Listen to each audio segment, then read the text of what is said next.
So, what's rent gap theory? So, the legend of gentrification, and this is created in 79, but it still makes sense as a perspective, at least from, economically. And this is the idea that if you build it, they will come. Oftentimes, we go out and we blame hipsters for gentrification. And hey, trust me, I live in a yupster neighborhood. Just makes too much economic sense for me. Don't really like my neighbors that much, and guess what? They don't really like me because of the life I live. But, when you're putting your life savings into something, you want it to grow and not lose value. So I'll be able to admit that in my complex relationship within it.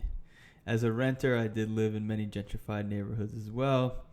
Anyway, hipsters get on my nerves like everyone else, and a lot of you are or will become hipsters. It's okay. All right, we're all in this together and we're trying to figure this out. But here we concentrate on large real estate holders, people, developers, banks, finance, insurance, real estate, the fire people, they get lit. So, what I want you to think about is what happens is in neighborhoods, right? For one reason or another, later in the semester we'll talk about redlining. Value of properties in neighborhoods and land goes down. What happens is when it reaches a certain point, okay, and that's the bottom here of this curve, the value goes down to a certain point where it's now profitable for the owner of that building to either sell it to a developer or develop it themselves and get a potentially higher rent. So what happens is, and I didn't really realize this till I owned a house because I try to really take care of my house because I live and it's my primary source in which I put all my value into.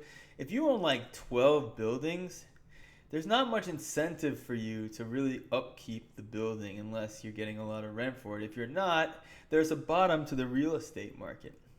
You can just chill, right? This is what a slumlord is, and this is what the market tells the slumlords to do.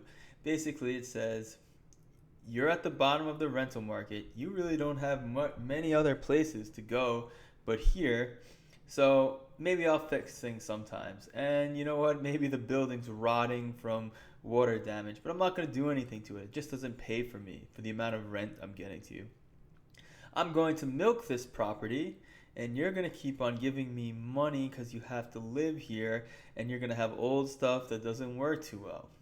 Now, when the value around here gets high enough, then I'm going to sell it to a developer. And they're probably just going to knock it down. It's not going to be salvageable anymore. They're going to build a new construction. You see all the new constructions around Philly.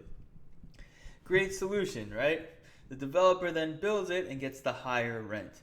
So the rent gap is this idea is that developers might even, and this is like from a real estate thing, it's sad, but it's a smart thing to do. You hold a piece of real estate, you buy it cheaply, and maybe you get some money back on rent. I don't advocate doing this. I don't think it's completely ethical, but it is a way to stack dough, right? And it's unfortunately a way that our society is set up.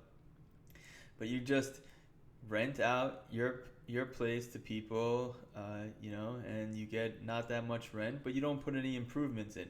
And then when the neighborhood gets to a point where people are interested in buying the property, knocking it down, and perhaps rebuilding a nicer place and getting people who can pay more rent, then you have this potential land rent, the highest and best used.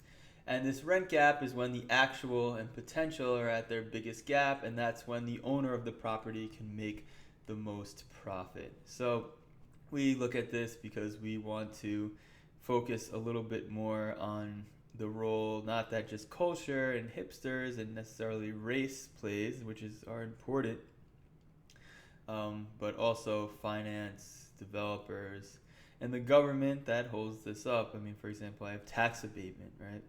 So that means I don't have to pay taxes for a number of years. They have incentivized for me to buy in a particular neighborhood.